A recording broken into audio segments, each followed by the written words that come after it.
Sam Taggart with Can't Knock This. I'm here with Byron Sill out in Columbia, South Carolina. Super excited to interview him. We're actually in his little office that he's created, and he runs his meetings out of here. Also, he's been running a dealership for alarms since 2008 locally here in South Carolina. So it's kind of an interesting interview based on, not the whole summer sales mentality, completely different structure. So I'm excited to have Byron on the show. So tell us a little bit about yourself. Thank you. Welcome. So I started knocking doors in '08. Okay, so I started as a salesperson. It was interesting how I kind of got into the business. I didn't plan on being a door knocking alarm salesman.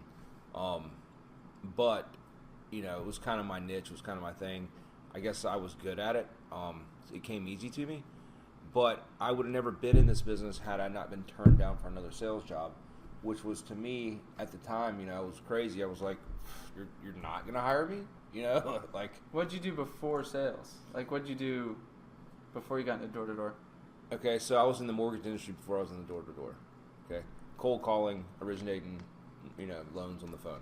So 2008, was it you got out of the mortgage industry because of the collapse? Or pretty much, yeah. Okay. I was going to say there's probably some correlation there. Yeah, pretty much. And so you're looking for a job, mortgage industry's going to crap, and... Right.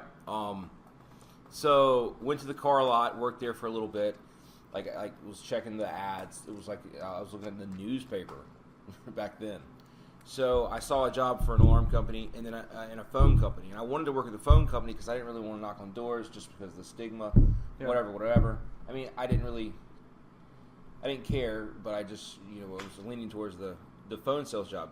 Anyways, the guy doesn't hire me. He looks at me, he's like, you're not a good fit here.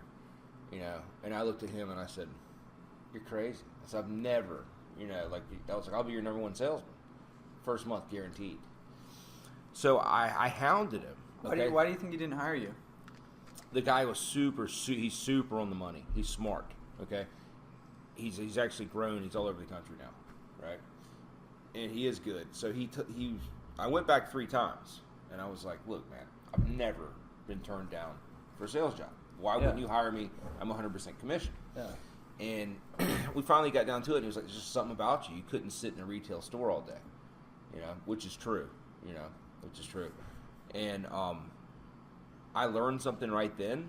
I took the other job, obviously, but what I learned looking back on that was that, to know myself, to know my strengths and to know my weaknesses, and it helps me with other people. I learned that from him, to see that in other people. So I use that. I still use that all the time. Yeah. So tell us about your journey, 2008 till 2017. I mean, that's almost 10 years. Yeah. 2008, started knocking. I was good, I guess. We're different. Like, you guys come from summer programs. Year-round programs are a little bit different. Uh-huh. Obviously, we knock, the same area all the time. Mm-hmm. So, our numbers are not as gaudy monthly, but if you look at it over the course of the year, right? Yeah. A strong rep's going to do 300 accounts over the course of the year. A strong rep in the summer programs, probably what? 300 accounts. Yeah. So, anyways, it's just a little bit different. So, I started knocking. I was like, I was good. Had good numbers, and started managing in 2011. April of 2011, I had my first recruit. So I did not start to immediately. So it took you 3 years to. Yeah. Like, oh, this is real. I should probably recruit and manage. Yeah. Okay. So, anyways, first recruit's my business partner right now. Really? How about that? Shout out to Big D, Dan Yarborough. That's cool. Yeah, that's what's up. Yep. So tell us about your first experience on the doors. You went from mortgage to door-to-door salesman, scum of the earth, worse than car salesman in most people's minds. And you go out on the doors. Tell us about that. Yeah. So, I think we're far above car salesman. We do now, right? But it's crazy. Outside looking in, it's kind of it's like, oh, you got like your sales guy, and you're just like, well, mortgage is a little bit more legit, right? It's like, I got my desk, everybody's buying homes. Very true. So tell us about that first door. You go up and you're like, who's your trainer first? Who took you out? This guy, Brian Leapart, still in the business right here locally. Still in the business. Cool. Yeah. So I go out. First 2 doors, I'm like nervous, and I've got like a cracky voice, like I do now probably. But so I was like, look, man, I can do it on my own. I don't really want to you going with me, And I was like, I can do this. And he was kind of, he kind of punked me out. He was like, okay, big guy, you'll be back, Yeah. So, dude, first 2 doors, I was nervous and I stunk. After that, I just started learning every door. So, like, straight up, the first month, I was the top salesman in our company. Really? But what did you do your first week? 0. So what was going through your head after you did 0 in a week? I was just like, what I liked was this. I could go right next door and fix what I just messed up on, or I could go right next door and say what I just said on the last door that I thought gained me some ground. And so it was quick. I could put it together quick, so that I could go anywhere I wanted to and talk to as many people as I wanted to. So let me ask you this: most door-to-door sales guys are returned missionaries from Utah, out of the Mecca, right? Yeah. You're this local guy from South Carolina. Yeah. Didn't have like a 2-year service mission. They trained you knocking doors. Now you're going a week and you haven't sold anything, haven't made a dime. What was going through your head? I mean, were you? No. I was like, no. After that week, I was like, I can do this. Like, so you had some confidence, though. It wasn't like I'm defeated. Like, no. Cool. Yeah, no. I could feel it. I could feel me gaining ground. Cool. And this is all just like straight up. Like how it happened. Now that we're getting back through this. No, I was not going, oh gosh, I haven't made anything in a week. No. So you're just like, I'll make this happen no matter what. Yeah. Cool. I remember I made $475 top pay with activation. Oh, that's better than when I started at Platinum. Right? I was at like $275, and they had like the bronze, silver, gold, and platinum pay scale. I'm like this 18-year-old kid. I'm on the bronze, like nothing. You're right. Yeah, it was pretty funny. Okay, so tell me about how you got into starting your own alarm dealership. Jeez. What sparked that? So I started recruiting probably 2010, 2011, building a team, and then I just started booming, man. A light clicked on. So, I guess 2011 I had a team of 1, April 2011. Then by the end of the year I had a team of like close to 30. So at what point did you say I'm doing my own thing? That was 2015. Oh, so you went 3 years managing. Yeah. So you're 3 years by yourself, like I'm a lone wolf killer, top rep. Yeah. And then you went 3 years managing at that company, and then why'd you say I'm doing my own thing? I'm gonna be an entrepreneur. Well, it's like this for me. I have to look at my skill set, and I wasn't ready to jump into owning a dealer program. Yeah, have you seen some people think they're ready and they go start their thing? Oh, absolutely. We know. Yeah. So I didn't want to be that guy. I wasn't scared to be that guy, but I wasn't scared of failing. Okay, so this is what I've always kind of prided myself on. When I see something and I kind of know in my heart, I make a decision and act on it. Right? Okay. So that anytime I haven't done that, all right, it's been torture. So I'd rather jump and lose than sit and just just sit there and just be not fulfilled.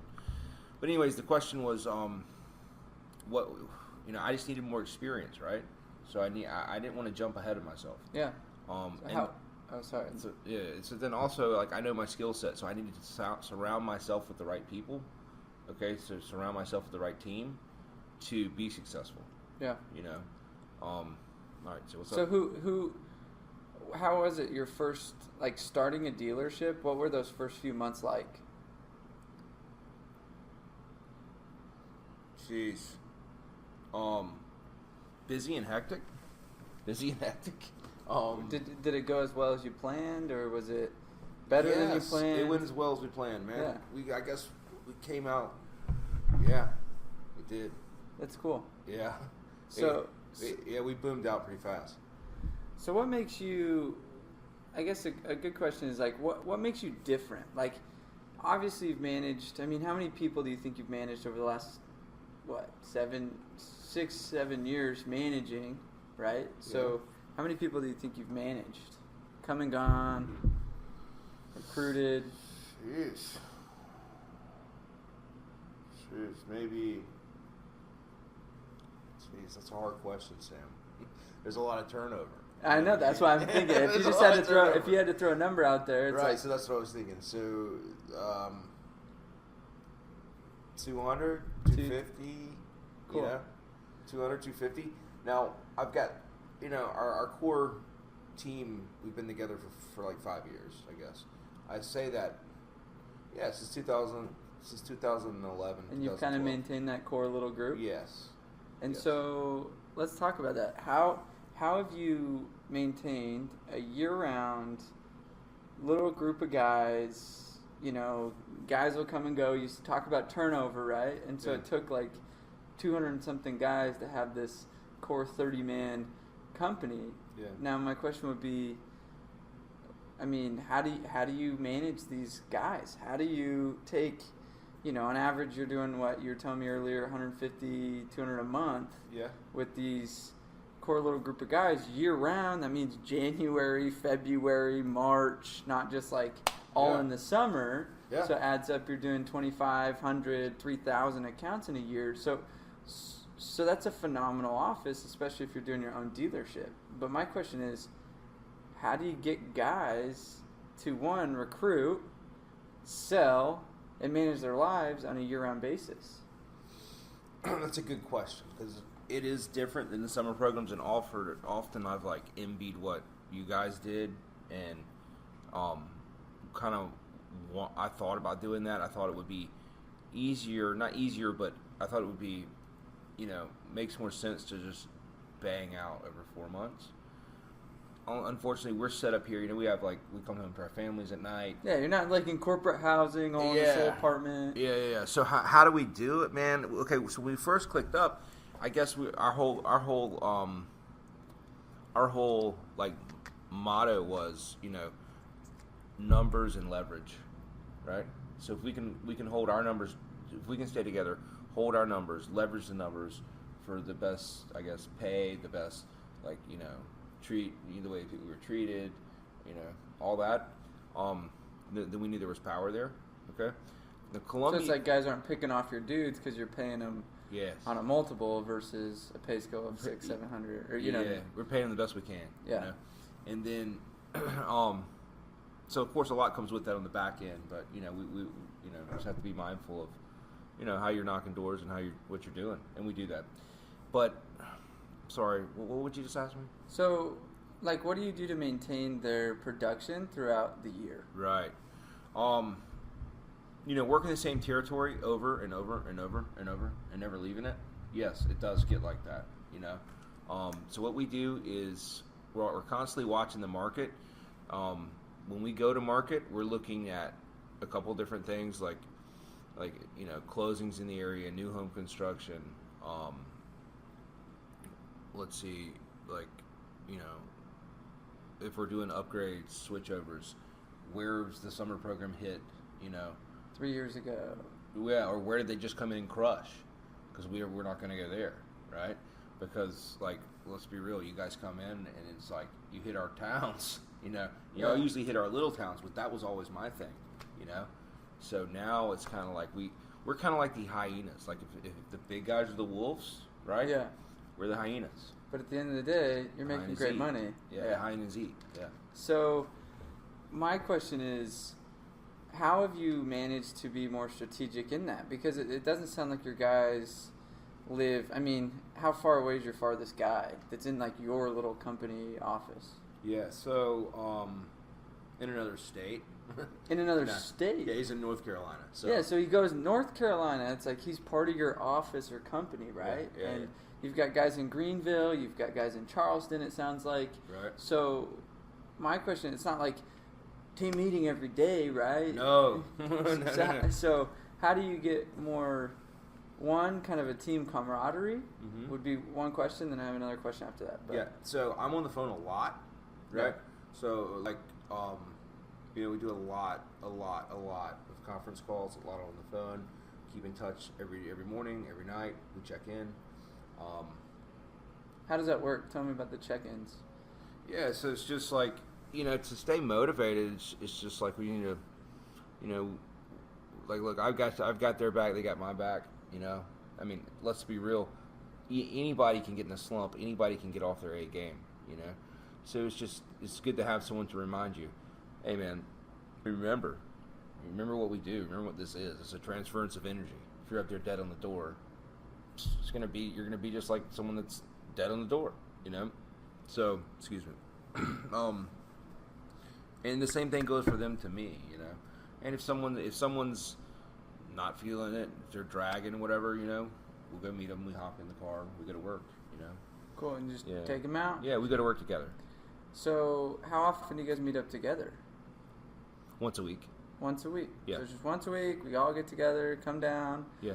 And what's that meeting look like? And sometimes it's once every other week, depending on people's schedules and stuff like that? Exactly. So what does that meeting look like? Like, what are you trying to accomplish in that 1 week of meeting, where a lot of guys are meeting every day?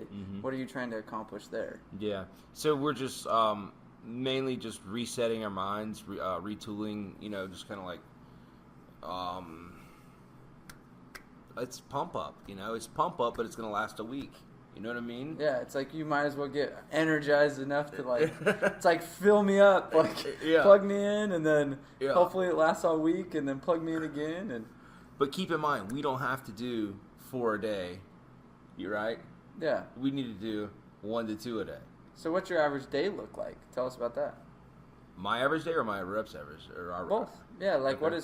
Like let's just say a normal rep that you're trying to motivate, and like what are you trying to expect out of them every day? Yeah. Because like you said, it's more the tortoise versus a hare. Yeah. So what do you expect from them? Right. So everybody works differently, but what we like to do, what we found is if you stay in your routine, right? So if I do the same thing every morning, right, and then like I get in the car and I hit the field, I'm gonna have more success. I'm gonna be more successful than if I get off of that, and I stop by and go see. If I have to go to the school to see my kid, you know what I mean? Yeah. It's going to throw my day off. And that's real, So we have to deal with that. But yeah, because it's like you got normal life to deal with. It's not put my life on pause for the summer and zone in, yeah. And then forget about it. It's hard. Yeah. And sometimes it's challenging. But again, we need to just do 1 or 2 a day, But also. Jeez, I kind of lost my train of thought. Like, so what's your routine that you do? How do you stay successful running a business, selling, you do what, 250, 300 accounts a year round. So yeah, it's 1 or 2 a day, right? It's, but how do you do that?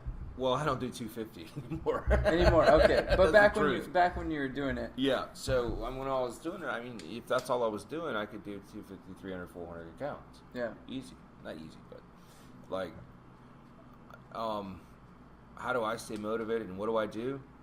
Man, you don't want to ask that. I'm not like these guys. I'm not like in the gym at 5 a.m. No, but just be real. At the end of the day, some people, it's like they're machines. Yeah. 5 a.m., do this, I drink this, I read this book for 22 minutes. That's not me, man. But at the end of the day, you have a life to live, right? Right. And it's like you got a kid, you've got, things going on. So it's like, yeah, what's real life of doing 1 or 2 a day? It's like, how long does it take you to go get 1 or 2 every day? It all depends. Sometimes yesterday, remember you called me yesterday. It was like, You went out? Yeah. So yesterday, third door, bam. And then like eighth door. And then I had a call back. So 3. And you're done by when? 6:30. And then it was like, well, I could either go play with my kid, and then we ended up hanging out and go dinner, right? Yeah, so it's like, well, at the end of the day, it's like, okay, I'm done by 6:30. Yeah. And you call it quits. Yeah. It's not like I need the 7 spot today. Exactly. But if I don't have one, I'm not coming home. You're just not. So that's your I rule. can't. Your rule is if I'm going out. Oh yeah, I can't go out for free. Yeah. Yeah, it's like no one pays me. They don't pay me enough to just walk around and look at birds all day, right? It's like, well, it's a long ride It's home, like, too. yeah, exactly. It's like, then your girlfriend, you like call her, how'd the day go, honey? It's like, well, I talked to some cool people. Have you ever had, is that a fun conversation to have? It's like, yeah, I had some cool conversations. Was it make any money? So how many days do you really, like, logistically, out of a month, you go out, how many days do you not even get one? I mean, or is it, maybe once in a while it probably happens, but, like, realistically, you commit to getting that. Yeah, I commit to getting one if I'm on the field. That's yeah. cool. Yeah. So it's like, if I'm going to go out, why not go out? Because do you feel like some of your reps, they go out, and it's almost like they don't have that commitment to getting one? It's almost like they're out there because they know they should be, and then it's like, it's required, and then it's almost like they come home and they did their job. It's like, no, your job is not to be out there. Yeah. Your job is to go sell, yeah. to get installs. Isn't it wild though? Like legitimately, it's like people. It's like my job is to go out there. Like no. I'd be happier if you came home at 4 and you got 2 before 4. Yeah. Then if you stayed out till 12 and got none. Exactly. Yeah. But yeah. So I've recognized this. People are tooled differently. Yeah. They're driven differently. Some guys, man, Josh Parrott, this guy was a beast, right? Like 7 a.m. he's headed to territory. Holy crap. Yeah, straight up. Hey, you got extra coffee for me? Because I was out here already. It's like, that's Dude, wild. the kid means business, right? Yeah. He's not a kid. He's like 5'5", like $125. Right? He's got short man syndrome? No, he's a man, dude. He's a straight up pimp. That's but awesome. but it's like I've never seen someone with a heart like that. 7:30, he's in the car driving the area. So how did you find this guy? Let's take it like that. Dude, just being in the industry, I didn't train this guy. I didn't have anything to do with him. So you just happen to be the local guy that everybody knows. I guess, man. Yeah. And it's just kind of like there's some power to that. It's like you've been selling in Colombia security systems for 9 years now. Yeah. So at the end of the day, like you took me out last night. That was pretty fun. It Yeah. was literally like, yeah, that one I sold 4 years ago. We could go to that. Oh, that's Tammy. Her husband's in military. And it was like this, I've been here 15 times. I won that one in 2012. I hit that one in 2015. And it was like you almost had this like, I'm the local guy. Yeah. And there's some power to that because also with reps, anybody that's done door to door in South Carolina, do they know who Byron Sill is? I don't know, dude. They Like might know. local, local. Yeah, they do. Like local dudes, right? Yeah, it's like I could be the alarm team that got transported here from wherever. I have a solar team right here, right? Mm-hmm. And they came all from other places, but it's like if I'm in door to door and have been here a year, it's probably like there's been some crossing paths, right? Sure. And so it's like So Colombia was like the wild, wild west in the South for alarm companies. Okay, back in the day, it was like West Tech, like these old companies. Oh, West Tech, dude. Yeah. Those signs are just the antiques. So look, these guys that work there, the guys above that trained me, the guys that I work for, the dealer programs I work for, they all were groomed through West Tech, right? And they own big companies around here. Yeah. I mean, they do. There's one from North Carolina they were doing $800,000 a month, but all those guys groomed from cut from the same cloth. And I guess that's kind of the cloth I'm cut from, Yeah. So, yeah, there's a lot of alarm companies here. Yeah. Yeah. And so you've just basically made a switch to running a dealer of North Star, which never have I've heard of, right? Right. They've always in-housed their accounts. They've always done just the door teams, Steady Eddie, good company, right? Right. You were a dealer of Monotronics. Right. You were a dealer of... No, that's it. That's it. Yeah. Dealer of Monotronics, dealer of Northstar. Yeah. So what things have you found that have been a struggle kind of doing the dealer? I almost started a dealership back in 2013 and looked heavily in it, talked to Monotronics quite a bit, and I kind of got cold feet because it was like Vivint was like, no, but you're going to fail and you're going to, you can't do that. Like the summer program's the only way. Right. Have you ever been tempted to try to go to like a Vivint or a AMP or a Protection One, their summer like type? No. I mean, like, I'm sure they've hit you up. Yeah, they right? hit me up and I reached out. We talked, but like in my heart or like in my head, I always knew I was just like kind of just talking, Yeah. I mean, I have so many relationships around here, right? So there's these alarm companies around here that like have great programs, It works. great like everything. It works. Their service, their installs. So I was tempted somewhat to go to the summer because they're program. probably throwing money at you and this. Yeah, And it's like, well, no. This is the real deal. So the leadership here, not that it's not good, but it dries up. So then like I found myself leading myself, I guess, for the lack of a better term. Sometimes right? like I just want to sit back and plug into a system. Right. Yeah. Okay. Right. I could see that. You have Yeah. to be an entrepreneur. But at the end of the day, that's a life of an entrepreneur. Yeah. People need to know that. Yeah. People need to know, like, an entrepreneur is a lonely place because who's leading you? Yeah. That's true, man. I mean, I've got my partner Dan, but yeah, I can only get up in a meeting and say the same thing. You know what I mean? I can only give them my stuff so many times. So let me ask you this: what do you do to keep it fresh? Like, where do you seek higher education or mentorship, or who do you follow? Who do you? Yeah. So, you. Well, other than me, appreciate that. That made me blush. Yeah, man, I like to tell you I read all these books and like I do this and I take these seminars. I don't. I've got like a full. I don't know. I mean, I follow a lot of like podcasts or whatever. Some podcasts, cool. Yeah, and I'll get some material from there. But for the most part, I mean, I've got a mentor here that's not in the alarm business.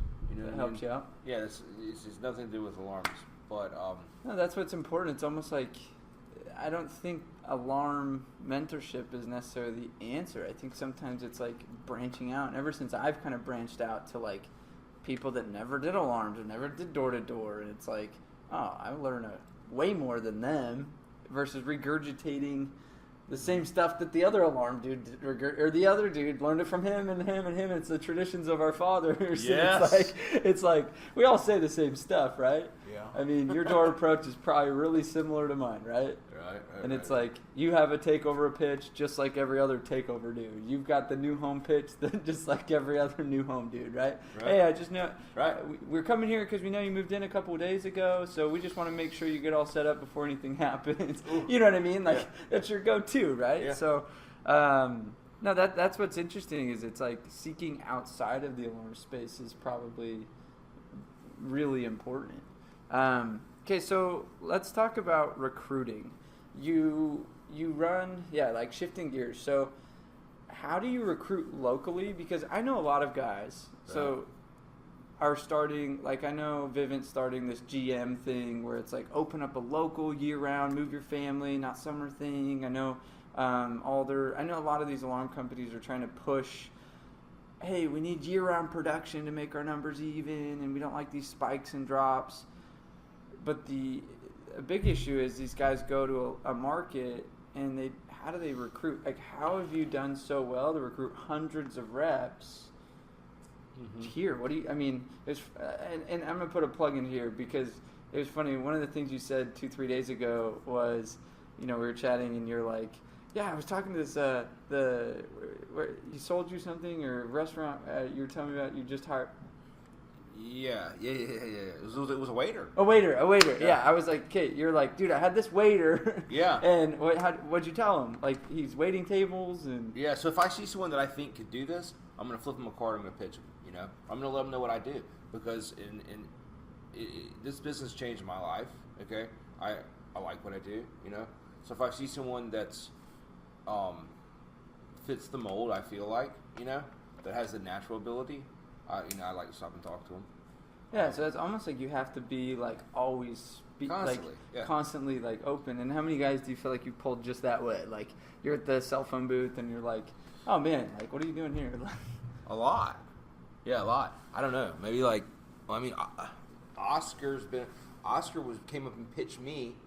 Okay, he was a windshield salesman because my windshield was cracked, and he like came up and sold me. And I was like, okay, hey, you can fix the windshield, and let me get you. Then we connected from there, and then he's been with us. Oscar's been on our team since 2012. Really, just pitched you windshield. Like I think my issue is it's like I've got my guys, and these are my guys, and then I'll try to network through social media and this and that. I forget like. There's so many people that are waiting tables making $15 an hour or $10 an hour that are pretty dang talented people. Yeah.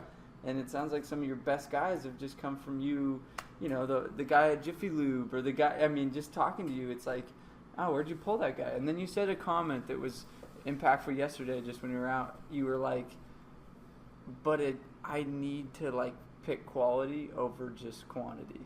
Why is that?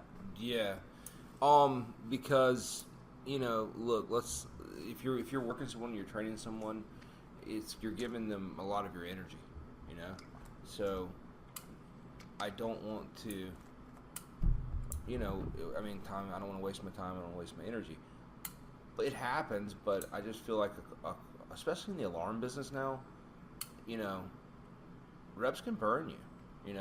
Oh yeah, reps can burn you. What's your worst burn story? Oh God! Yeah, tell me about your worst like rep that just completely screwed you over. Oh my God! Yeah, I was like, where do you start, right? Yeah, I mean, dude, how about the magazine team we hired? Okay, tell me about that. Yeah, so man, before they got here, I'd say before they got here, we had like $5,000 invested in them. Okay. Just from flights. Just from getting them out. They missed flights.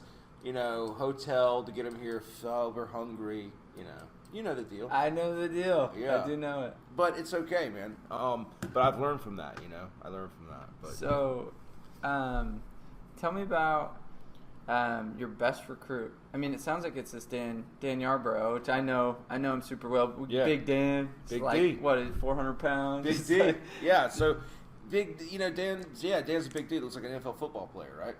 And so, like, he was my first recruit. So I'd go to the door, he's like standing behind me, and don't mess with me. Yeah. Don't mess with me. And I was like, man, I'm not getting a good response. Like, what's going on here?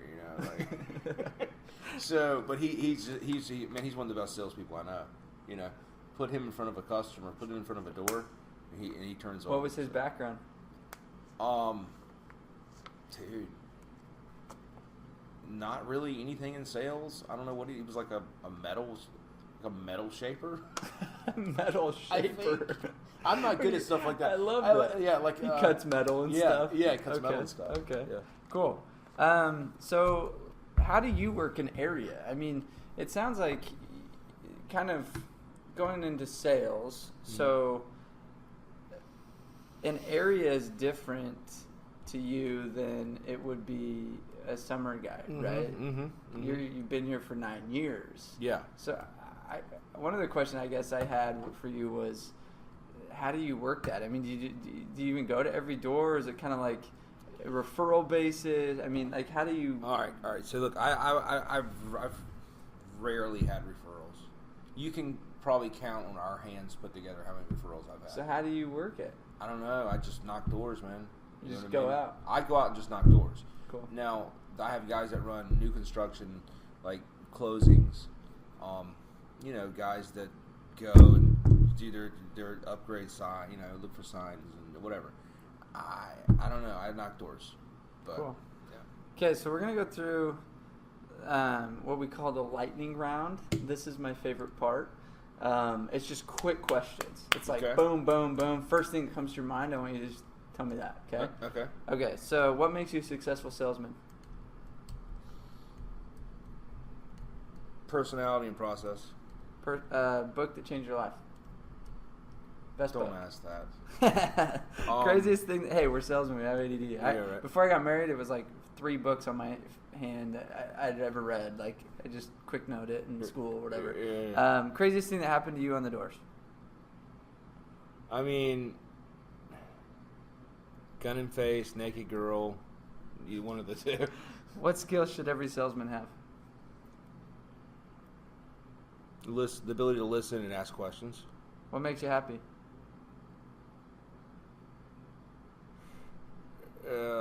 People closest to me spending time. What do you see as success? Time, freedom. What does it take to be a top in the industry? 300-400 accounts a year. You just have to believe you can in your gut. The belief. The belief. Favorite cereal? Apple Jacks. Apple or Android? Apple, dog. I still have yet to find an Android man. I will find one. What would you do if you weren't a salesman? If you take all sales away, you couldn't do mortgages, you couldn't do whatever. Right. What would you do? Jeez, no one's ever asked me that. It's too much of an addiction. Gosh, what would I do? I'd be in trouble. You probably would be behind bars. Yeah, I'd be in trouble. I'll give you my quick lightning run. Go ahead. What gets you stoked? What gets you fired up? Is it music? Yeah. So sales, generating a sale. Close the deal. Boom. Closing the deal. yeah, and seeing other people have success. Cool. What do you do to get on the doors when you're not feeling it? Like those days. I mean, you called me 2 days ago, and you're just like, Sam, I knocked 2 doors and I'm done. Dude, I said I'm frazzled. That day, no. Okay. So lightning round. What do you do when you're not feeling it? Talk to more people. Talk to people. Deep breathe, take deep breaths, and then talk to more people. Do you have any specific song or music that you listen to get you fired up before the doors? No. What time do you go to bed? I don't know, 12 o'clock. 12? Cool. Okay, Yeah. So one last thing to kind of wrap it up, and I definitely appreciate your time. This has been fun. And we've had a great relationship for a while now, so it's fun to kind of find and connect with people that I'm like, hey, I know a little bit more history and story behind this, so it's exciting.